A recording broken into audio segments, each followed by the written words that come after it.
Hi,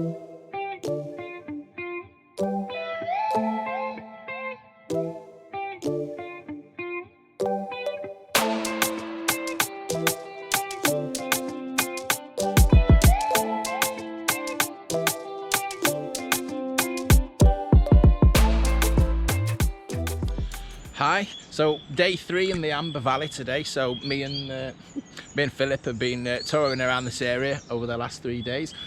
Today we're on the old Butterley Gangroad. Now this is kind of widely claimed to be the oldest or one of the oldest known railways slash tramways that's known in existence. Welcome to the fourth and final part of my mini-series in the Amber Valley, Derbyshire. So this will be the second of the Crich tramways that we've looked at. In part 1 we looked at the George Stephenson Clay Cross Railway, the green line on the left here. However, we will now be looking at the green line on the right. This is the older of the tramways, built by Benjamin Outram, that opened in 1793. Packed full of history, so we're going to tell you a bit about the journey as we trace the route north from Bulbridge to the quarries at Crich. In essence, the original purpose of the route was to transport limestone from the quarries down to the limeworks in the Amber Valley at the foot of the incline. We'll see the remains of these shortly. The product from the limeworks, quick lime, would then be loaded onto the Cromford Canal at Amber Wharf. Limestone and other produce would also be transported straight to the Butterley Works a few miles away.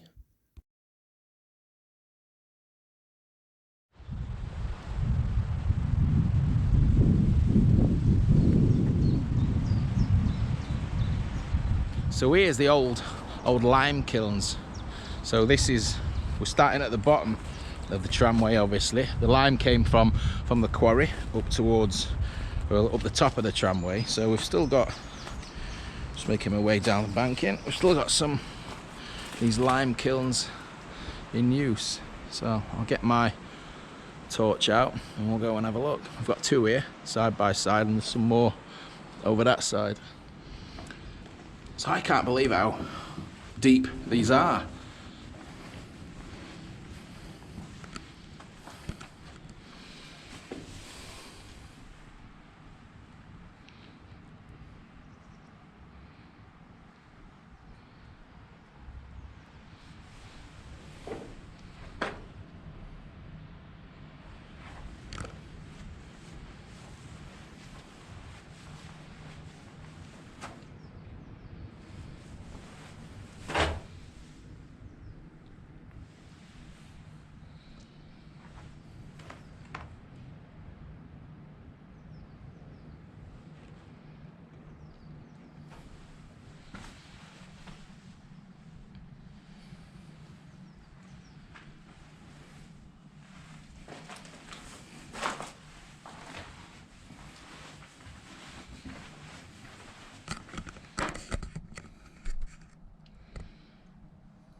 At Amber Wharf, the Gangroad initially linked with the canal via the wharf seen on this map. No evidence of the wharf canal side could be seen at our visit, and residential development continues as the canal route is reduced to a mere narrow path. Over time, and the arrival of the Midland Railway in 1840 saw a junction and siding from the nearby Midland Railway between Derby and Sheffield. We can see the line entering the base of the lime kilns on this map from the early 1900s. So still around Amber Wharf and starting to climb out of Bulbridge now.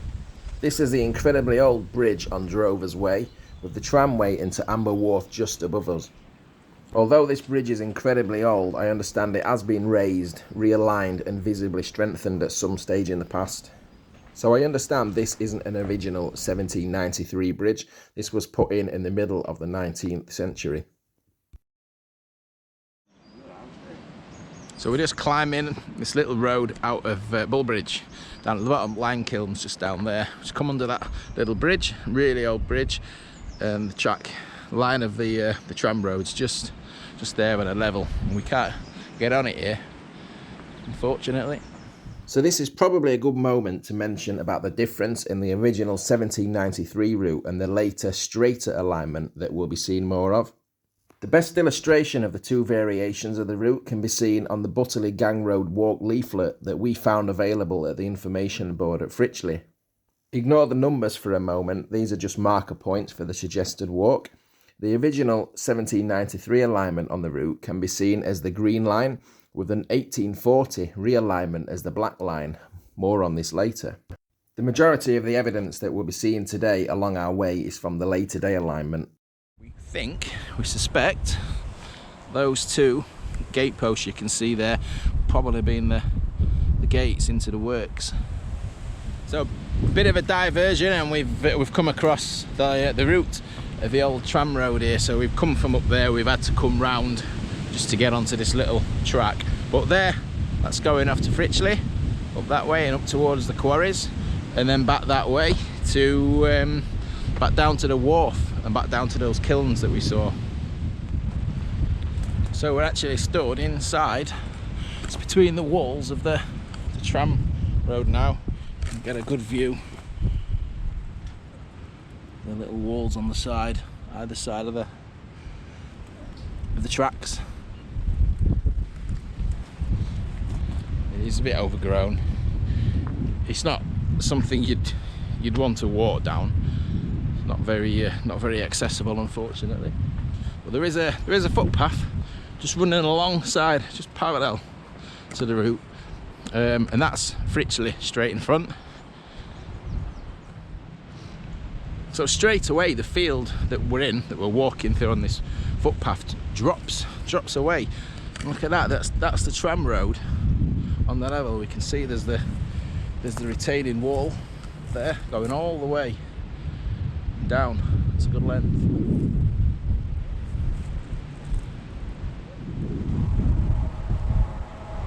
That's a bit of a closer look at that wall.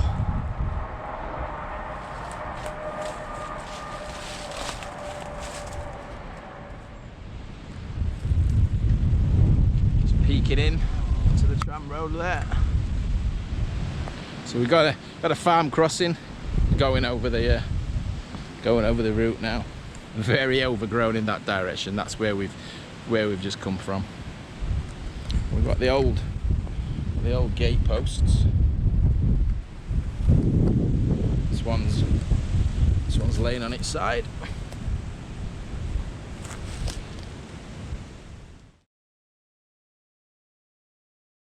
So we're just coming into Fritzley, famous for Fritzley Tunnel, known as the world's oldest surviving tunnel, or oldest railway tunnel in the world. So we've made some arrangements. Hopefully we're going to meet a chap called John who can tell us a little bit more. The route passed under the road junction in Fritzley via 28-metre tunnel. The tunnel exists but is buried at both ends, and here's where the fascinating and historic story of the Fritzley Tunnel begins.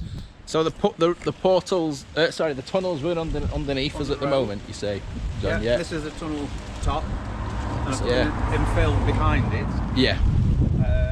And when we did the Gangroad project, we dug it out at the back, got in. But it goes under the road where you're stood to across the road, where there's a trailer and like a bush tree on the left hand side. Yeah. Approximately that's where the other entrance is, and it's banked up and blocked at that side as well. So it's void as was, just capped either end. Yeah. And it's only a metre below the road surface. All right, so it's very, very shallow. Because of course it was built shallow for horse and carts, not modern traffic. It stands at the moment, it's the oldest surviving railway tunnel in the world. Others are still looking for other ones, but at the moment, and it's in the Guinness Book of Records. Excellent. I did see that actually. Yeah. So yes, it's all there. It's all as was when it was horse drawn, and then when steam came along, they used this tunnel. So how long have you lived in this village? I've had this house 32 years. Oh right, okay. Did you know the tunnel was here when you moved in? No. As what you'll see when you go around the back here, this was all overgrown, and the people had died in the house we now live in. Yeah. And it doesn't mention the track or anything on the sales particulars. And of course, as you'll see later on, there's clearly a railway line of some kind, and we own 200 yards of that. And it wasn't until Trevor Griffin and others came and said this is a historic route and we need to do a survey on it, that's what started it going. And nobody in the village knew how old it was. Wow. I mean, you know, clearly it's had steam, it's been realigned for steam, Yeah. which is still there today, but nobody knew. And the tunnel, that was the object of the exercise, to see if it was the original tunnel. And it was funded by the Heritage Lottery and other people. And of course it's found to be the original one. And it's now, this was scheduled immediately after to protect it, but now they've scheduled the whole line now from Bulbridge Oh, to okay. Crich. Oh, that's good news. So the whole yeah. line is scheduled. Oh, that's So- good, isn't it? That'll stop them developing and building and things on the line, yeah.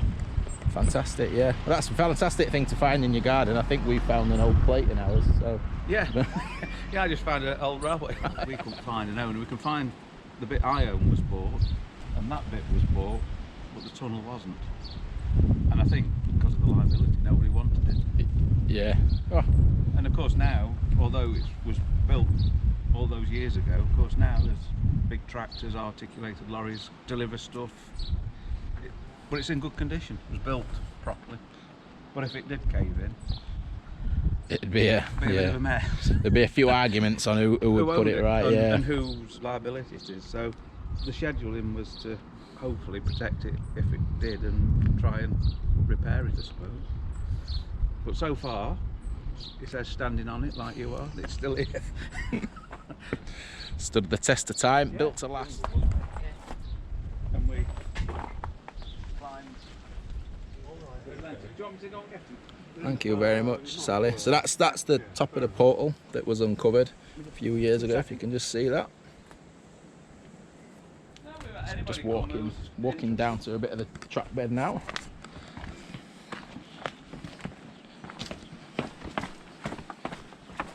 Yeah, you take for granted these days how readily available information is on the internet, but Yeah. you had to go looking for it back then, and unless you knew what you were looking for, you rarely come across. I mean, this is the famous picture, isn't it? The three girls sat there. In fact, That's on one the, of the. yeah. She lived up there. In the 1840s, the Midland Railway drew up plans to realign the railway, and with it the Fritzley Tunnel. Although the Midland Railway designs never came to fruition, the line through Fritzley and the tunnel were realigned, as our maps showed us earlier. Evidence of the modifications to the south portal of the tunnel were discovered in 2013 when the tunnel was opened up.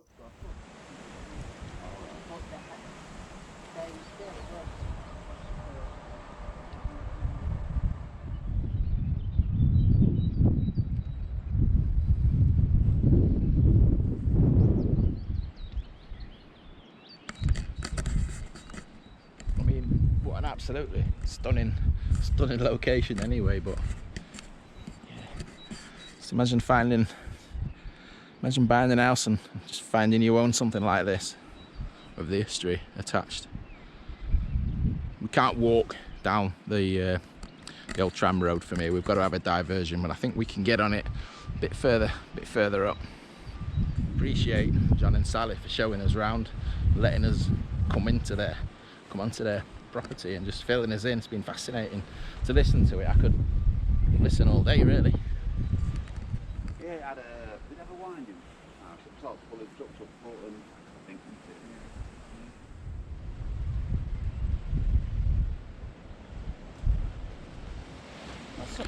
And that's the certificate. Get the sun in.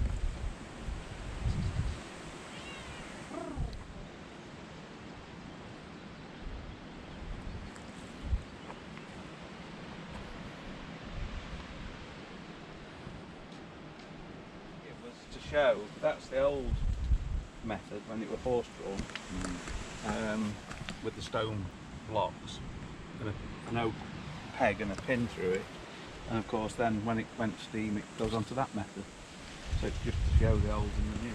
But there was running when they did the changeover with the same trucks, weren't they? There was I read that up at Hildes Quarry, when they had a section of old and new, and they just ran the trucks along them because they couldn't make do with it. Yes.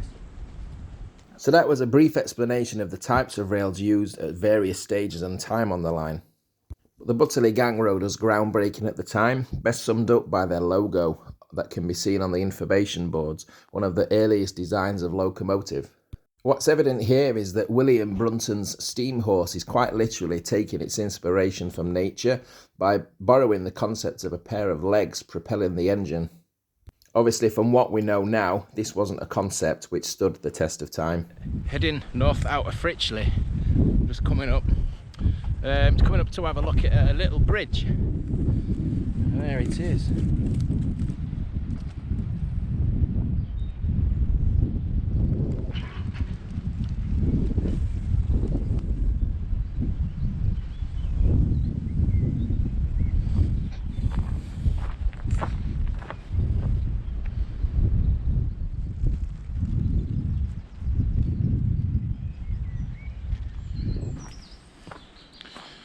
There was an open gate, so we're just having a wander down the cutting.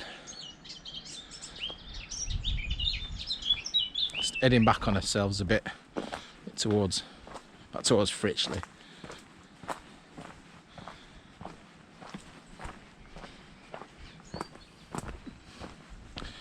And here's that little bridge from underneath.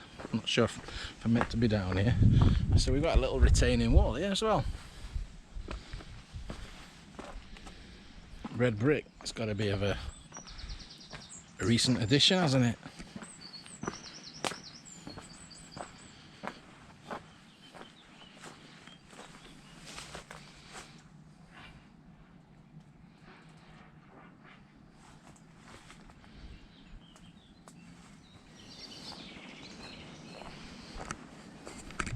So it's gone from inner cutting here. Look at this, the engineering on this huge retaining wall again.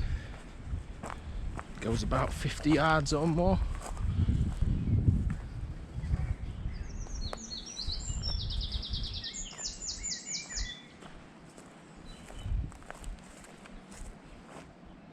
So I'd say we're about 3 meters below track level where I'm stood at the minute in this field. Some buildings of the hat factory still remain, as the name suggests, a factory that made hats for a very short period before the Butterley Company bought the row of houses for their workers. We can see the old factory on this map, however notice the separation of the two lines. This is where the lines for the Warner Quarry and the newer Hildes Quarry split, just south of where now lies the engine shed. The Warner Quarry line crossed the road via a level crossing, whereas the Hildes line on the left passed underneath the road. The old engine shed is now a beautifully kept private residence. Lots of interesting former Tramroad things can be easily seen in their garden from the road without too much snooping. And you think, well, where is it? And it's actually here in someone's garden, they made it into a decking. Ah, so that was an old bridge that collapsed. So, I think that's part. I think when I read the notes that there was this metalwork from the collapsed bridge, which we think this one was saved, and there it is. That explains the mystery a little bit. A couple of old tram wheels down there as well. Gate post there. It's the entrance to the quarry, perhaps. I think. Well, other side and all. It's just like we saw up at Bulbridge.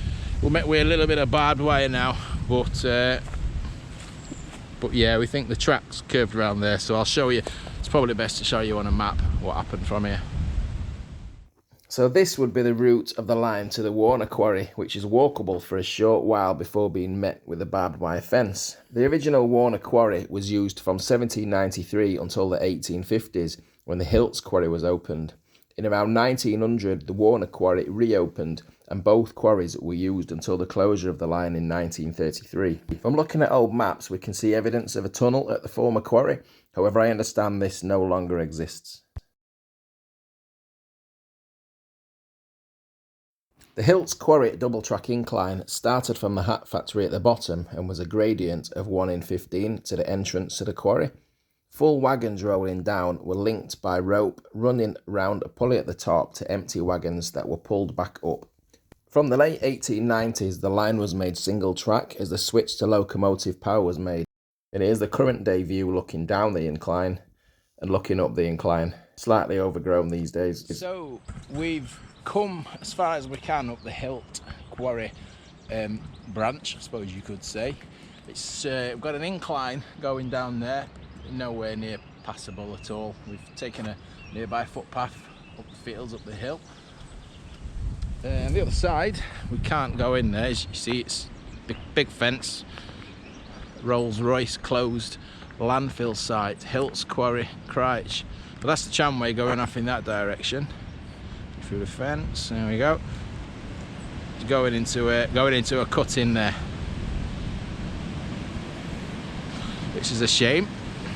But yeah, and that's the end of our Butterley Tramroad. I can't remember the name of it then. Butterley Tramroad journey for today. So thanks ever so much to Philip. So 3 days. What's been your favourite? Your favourite section of the 3 days? Probably that bit next to pub where we had a break yesterday. Down to the excavator pub. So yeah, I mean, I've enjoyed. We got in that tunnel. That's something I'd have never have ever done if I was on my own. I think Philip's kind of pushed my boundaries this week, that's for sure. And cheers for hooking up. Yeah, always. Seeing John and Sally down there, that was fascinating. That's a money can't buy experience really, isn't it? So yeah, so hope you've enjoyed it. That's been an absolute cracking piece of history, and we've only really scratched the surface. There's so much in this area. You could literally make a video for a year and you'd still not cover everything. Such a fantastic area. So as always, appreciate the support. Thanks for watching. Don't forget to leave me a comment if you've got anything to add. Take care, and I'll see you soon on another video.